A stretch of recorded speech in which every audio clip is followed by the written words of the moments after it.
को उम्मीद है कि बजट में एक बार फिर से मेक इन इंडिया पर फोकस रहेगा। इसका सीधा फायदा जो है उद्योग को होगा।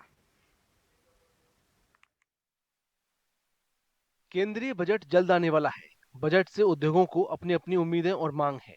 उदयपुर की मार्बल इंडस्ट्री को उम्मीद है कि बजट में एक बार फिर मेक इन इंडिया पर फोकस रहेगा। इसका सीधा फायदा उद्योग को होगा।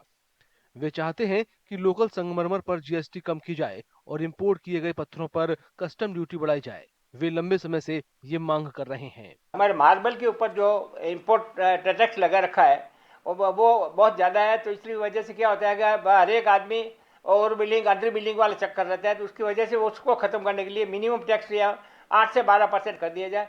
तो क्या है कि हर एक आदमी को जाएगा तो वो कम से कम टैक्स पे जाएगा, सबका हिसाब से वो उसका टैक्स कम होगा। और इम्पोर्टेड माल का जो जो आता है, बाहर से आ रहा है माल, उसका रेट है भी रखो, ताकि लोकल इंडस्ट्री प्रमोट होती रहे। हम चाहते हैं कि इंडियन स्टोन के ऊपर टैक्स कम हो और जो इम्पोर्टेड स्टोन आ रहा है उसके ऊपर टैक्स बढ़े, ताकि इंडियन स्टोन मैक्सिमम यूटिलाइजेशन हो सके हमारा।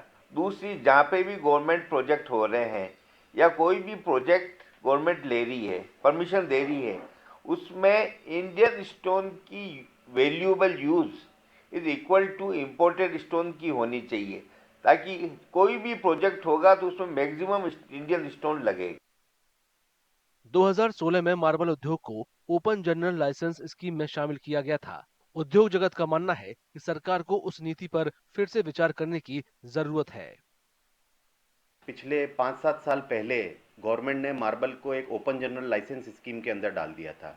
उसका इफेक्ट राजस्थान की इंडस्ट्री पे ये हुआ कि जितनी भी यहाँ पे क्वेरीज थी उसके 50% क्वेरीज बंद हो गई हैं। मैं पूरी मार्बल इंडस्ट्री की तरफ से ये निवेदन करना चाहूँगा कि आगामी बजट के अंदर इस स्कीम को वापस से रिव्यू किया जाए और पिछले 5 साल के जो फैक्चुअल डेटा है उनको लेके मार्बल को वापस एक लिमिटेशन के अंदर रखा जाए कि 8 लाख, 10 लाख या 12 लाख टन से ज़्यादा इम्पोर्टेड मार्बल इंडिया में नहीं आ पाए। ये मुद्दा भी उठाया गया है कि संगमरमर और ग्रेनाइट के इंपोर्ट और एक्सपोर्ट पॉलिसी अलग-अलग है, जबकि दोनों पत्थर एक ही वर्ग से जुड़े हैं। उद्योग जगत चाहता है कि सरकार खदानों से निकलने वाले खनिजों के इस्तेमाल के लिए नीति बनाने पर विचार करे।